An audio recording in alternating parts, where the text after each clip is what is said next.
Hey, salut tout le monde, c'est Ghost. La semaine dernière, j'ai sorti une première vidéo pour vous donner des conseils pour bien préparer votre voyage au Japon et qui portait sur l'aspect pratique, la santé et l'argent. Du coup, comme promis, aujourd'hui je vous fais la deuxième partie de la vidéo centrée sur les transports, les lois et la culture japonaise. Pour commencer, je vous rappelle que les voitures roulent à gauche, donc faites attention où vous regardez quand vous traversez. Et si vous souhaitez savoir comment louer une voiture, comment les japonais conduisent, etc., je vous invite à regarder ma vidéo consacrée à ce sujet qui se trouve ici. Autre détail à savoir, dès que le feu piéton passe au rouge, il passe simultanément au vert pour les voitures.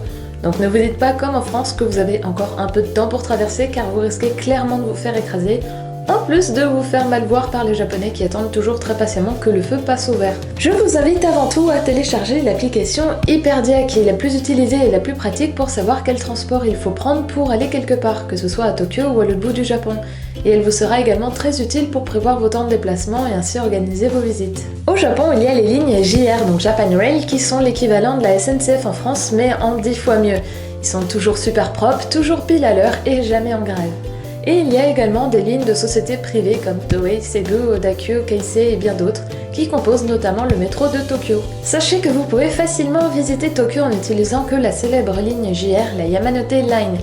Donc si vous avez prévu de visiter d'autres villes comme Osaka, Kyoto ou Nara par exemple, je vous conseille de prendre un JR Pass. Un JR Pass, c'est un pass qui vous permet d'utiliser toutes les lignes JR du Japon, dont le fameux Shinkansen, le TGV japonais, à moindre coût, en illimité et pour une durée de 7, 14 ou 21 jours. Donc si vous avez prévu de visiter plusieurs villes, c'est la solution la moins chère pour voyager en toute tranquillité. Pour en obtenir un, il faut absolument avoir le statut de touriste et donc séjourner moins de 90 jours. Ce JR Pass doit obligatoirement être commandé en France, à savoir que d'ici les JO de 2020, il sera également possible de l'acheter sur place. Et il vous sera remis à votre arrivée au Japon en vous rendant tout simplement à un guichet pour les JR Pass dans n'importe quelle grosse station de métro. Pour les commander et avoir plus d'informations sur ces fameux passes, je vous invite à cliquer sur le lien que je vous ai mis dans la barre de description. Et si vous n'êtes pas sûr de sa nécessité, je vous invite à comparer via Hyperdia les prix des trajets que vous avez prévus comparés au prix d'un JR Pass pour la durée de votre séjour. Dans le cas où vous n'avez pas besoin d'un JR Pass, je vous recommande d'acheter une carte Suica ou Passmo au lieu de perdre votre temps à acheter des tickets de métro plusieurs fois par jour. Tout comme la Oyster Card à Londres, il s'agit d'une carte prépayée qui vous permet d'utiliser librement les transports dans les grandes villes comme Tokyo, Osaka, Sapporo, Hiroshima, Nagoya ou encore Fukuoka. Vous pouvez facilement acheter ces cartes aux mêmes machines qui vendent les tickets de métro. À l'achat, il faudra juste payer une caution de 500 yens qui vous sera rendue si vous retournez votre carte dans un guichet à Tokyo. Notez par contre que les cartes Suica s'achètent dans les gares des lignes JR et que les cartes Passmo s'achètent dans n'importe quelle autre gare. Et comme je vous l'ai dit dans la première vidéo, sachez également que les cartes Suica et Passmo peuvent également servir de carte de paiement que vous pouvez utiliser aux distributeurs de boissons, aux combini, coin lockers ou autres boutiques et services. Pour mettre de l'argent dessus, il suffit simplement d'utiliser les mêmes machines qui vous ont servi à l'acheter. Mais faites attention par contre car ces machines ne peuvent être payées que par cash et non par CB. Si je vous recommande d'acheter ces cartes, c'est tout simplement parce que le prix d'un ticket de métro dépend de votre trajet. Car suivant la ligne et la distance que vous faites, vous ne payez pas le même prix. Il faut donc toujours regarder sur la carte au-dessus des bornes d'achat pour savoir où vous souhaitez aller et ainsi connaître le prix de votre ticket. À présent qu'on en a fini avec l'aspect financier des transports, sachez qu'un train n'indique pas sa direction par son terminus mais par ses stations les plus populaires. Vérifiez donc vers quelle station se situe celle où vous souhaitez aller si ce n'est pas l'une des stations populaires déjà citées. Faites attention, certains trains ne s'arrêtent pas à toutes les stations. Donc vérifiez toujours sur les panneaux d'information électronique s'il s'agit d'un train local, donc en l'occurrence qui s'arrête à toutes les stations, rapide, semi-express ou express. Et pour savoir quelles stations sont desservies, il suffit de regarder les affiches qui sont collées généralement sur les poteaux sur le quai et qui ressemblent à ça. Si vous ne le savez pas déjà, les Japonais font la queue sur le quai avant de rentrer dans le train. Mais avant de faire de même, je vous recommande de vérifier le marquage au sol car s'il y a des lignes de différentes couleurs, cela signifie que plusieurs trains différents passent par ce même quai. Donc assurez-vous de faire la queue pour le bon train. Aussi, les Japonais attendent toujours que les voyageurs soient descendus avant de monter dans le train. Alors si vous êtes en début de queue, gare à vous de ne pas respecter cette règle. Sachez que si vous êtes enceinte, vous pouvez tout à fait demander un maternity mark à n'importe quel guichet de gare.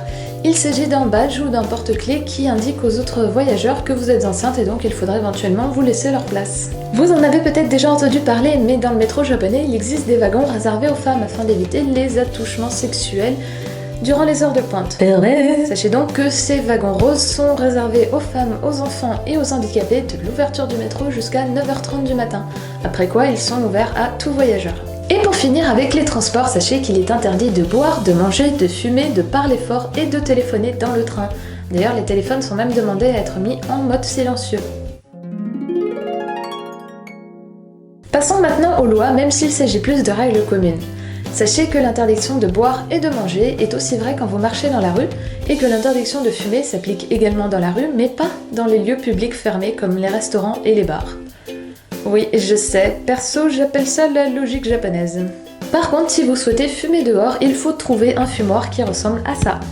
Il faut toujours enlever ses chaussures quand vous allez chez quelqu'un ou dans un ryokan, ces fameuses auberges traditionnelles, mais également dans certains musées, restaurants et même cabines d'essayage. D'ailleurs, en parlant de ryokan, je rappelle qu'il est absolument interdit d'aller dans un onsen, donc les sources d'eau chaude, ou un sento, les bains publics, en ayant des vêtements ou même un maillot de bain, c'est uniquement nu. Notez qu'il est interdit de monter ou descendre les escalators et qu'il faut faire comme les japonais, c'est-à-dire attendre patiemment d'être arrivé jusqu'au bout. Et pour finir, sachez qu'il est très mal poli de se moucher. Oui, les japonais préfèrent renifler inlassablement et bien bruyamment leur morve plutôt que de se moucher une bonne fois pour toutes. Alors si ça peut en rassurer certains ou en énerver d'autres, je n'ai jamais pu respecter cette règle tellement ça me dégoûte. Pour vous dire, je n'ai jamais eu autant envie de vomir qu'au Japon à force d'entendre les gens renifler et avaler leur miasme. D'ailleurs, désolé si ça en choque certains, mais je vais me faire le plaisir de partager avec vous une anecdote qui m'a marqué à vie. C'était un jour où je me baladais dans cette grande ébale allée qui mène au temple Meiji, donc pas très loin d'Harajuku, et je vois en face de moi, donc qui vient dans ma direction, un japonais qui renifle un truc mais bien costaud quoi, genre bon appétit. Hein. Et quelques secondes avant donc qu'on ne se croise, histoire que je profite quand même bien du spectacle, le mec il éternue un truc. C'était aussi épais que sa narine, une corde de morve bien jaune dégueulasse qui pendait mais jusque là, un truc, j'ai jamais vu ça de ma vie. Oh mon dieu, ignoble, j'ai vu ça, j'ai eu un haut le cœur, j'ai eu envie de vomir mais tout de suite, et lui il essayait de renifler pour faire rentrer ça. Oh. Mon dieu, mais quelle horreur. Enfin voilà, j'espère que ça vous a bien dégoûté autant que moi. Et on termine cette vidéo avec la partie culture et un premier point connu mais à ne pas oublier. Depuis l'attaque au gaz sarrasin qu'il y a eu à Tokyo il y a quelques années, il n'y a pas de poubelle dans les rues. Vous pouvez en trouver parfois devant certains combini, mais ce n'est pas garanti, alors prévoyez de toujours avoir un sac plastique avec vous pour pouvoir jeter vos petits déchets quotidiens. Il n'existe pas de sauce soja sucrée au Japon puisque ça a été créé spécialement pour s'adapter au goût des occidentaux, donc inutile d'en demander dans les restaurants. Mais je vous rassure, finalement on s'habitue assez vite et c'est même meilleur avec la sauce salée. Il ne faut jamais planter ses baguettes dans son bol de riz car ça rappelle les bâtonnets d'encens qu'on pose devant les hôtels des morts. Ja, itadakimasu! Hai, itadakimasu!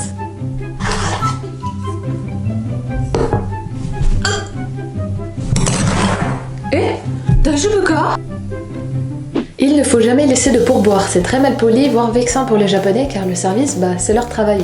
Par contre, il arrive que certains restaurants demandent un petit supplément pour la table. C'est assez rare que ça arrive, mais certains restaurants n'ont pas de scrupules à servir aux touristes des antipastis payants sans même le préciser. Hein. Donc faites bien attention si jamais on vous sert quelque chose que vous n'avez pas commandé, à bien le refuser, ça évitera que vous fassiez avoir comme j'ai pu me faire avoir.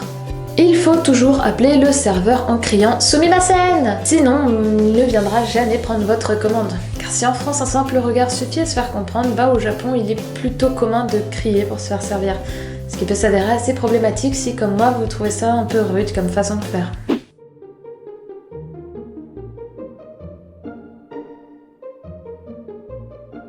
Sumimasen Wingardium Leviosa. Ah